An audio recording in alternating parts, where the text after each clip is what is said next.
It's no surprise if you've been following my channel that one of my favorite game series is the Gears of War franchise. And ever since that game came out back on the Xbox 360, I've been a Xbox diehard as a result because I believe that's one of the best third-person shooter games from the first to the most recent. I think that there's nothing better in terms of the way that game plays and its mechanics, and the way the mechanics in that series are slowly evolving. And with the recent announcement of Gears E-Day, I've been incredibly excited to see how the Coalition handles the Gears franchise and also keeps it feeling fresh like they tried to do with Gears 5. And essentially what this video is my wish list for what I hope they do well with that game and some of the things that I hope that they revamp and build upon. So let's take a look.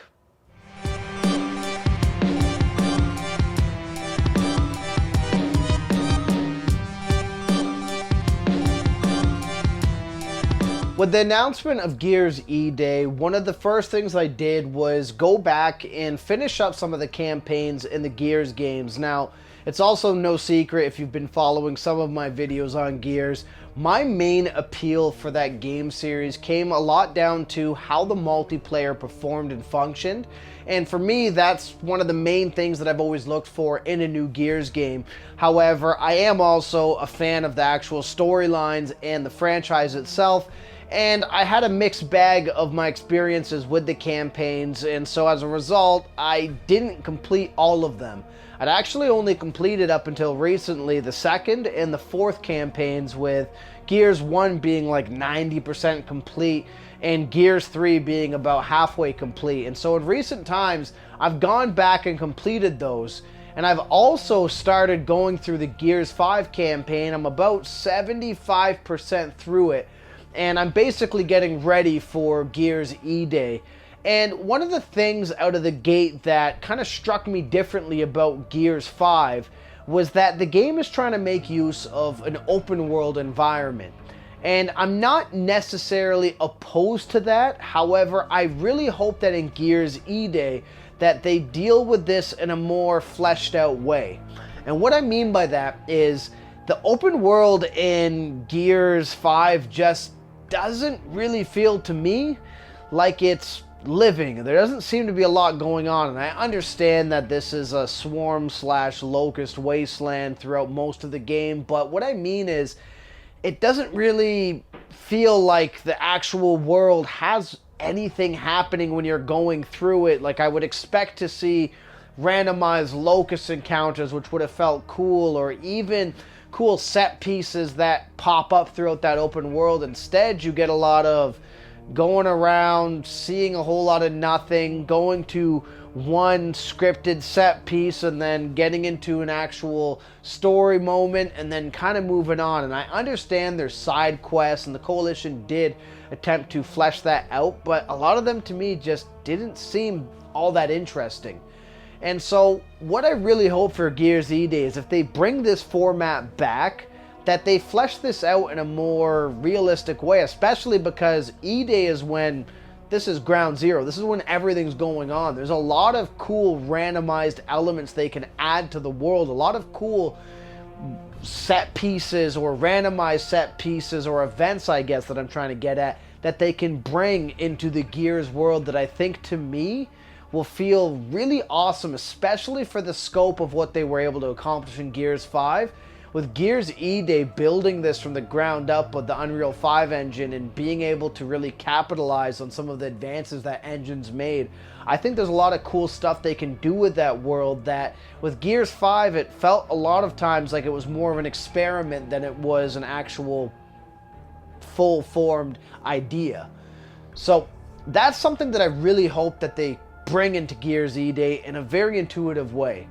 Now, one thing that I really do like about Gears 5, and most of the Gears games have some elements of this, but I felt like Gears 5 probably did it the best, and that's making the world feel destructible and using that destruction to help you in combat.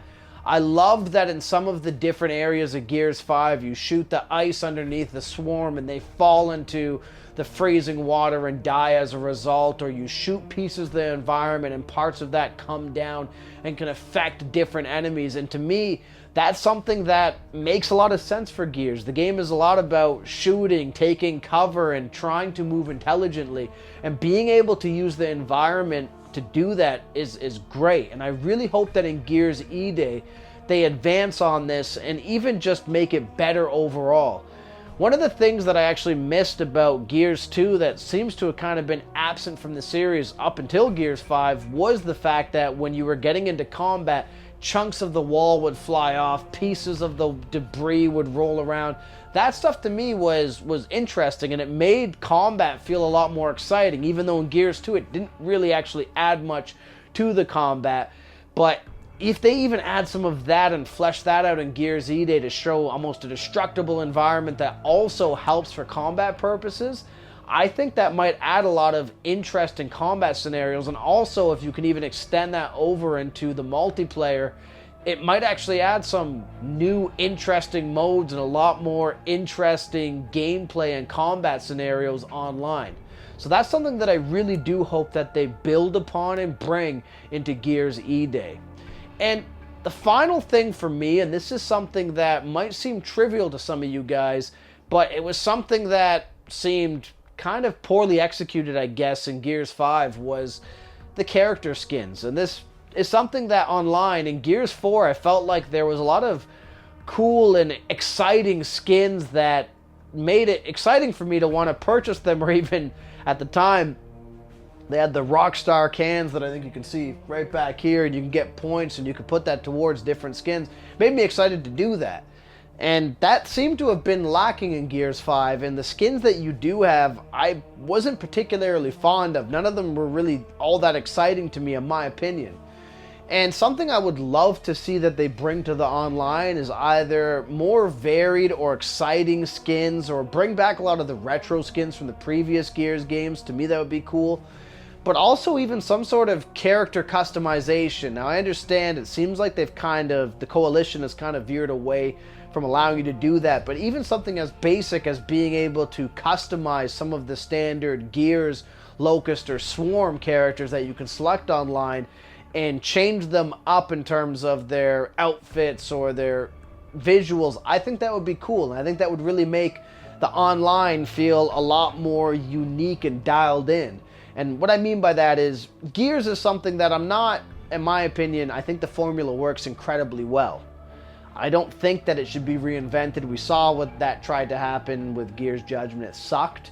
But little touches like being able to customize your character might make the online feel fresh enough to me that people who are diehards like myself will find it more exciting when you're going online with having your own custom tailored character, and newcomers might also find that exciting, and it might motivate them to want to stick around in that online community to get different skins, outfits, designs, emblems, those sorts of things when it comes to the game, as opposed to the static ones that, in my opinion, weren't very exciting in Gears 5. So ultimately, that's my wish list for Gears E-Day. In my opinion, a lot of the things I'm asking for, I believe Coalition is already kind of on that track for, and I could be wrong. Maybe E-Day will be a lot more linear and tightened up and dialed back even, but it seems like the Coalition has worked very hard to maintain the essence of the Gears franchise, but also advance it in a way that makes sense for modern consoles, and I'm incredibly excited to see what they're going to do with the Gears E-Day release.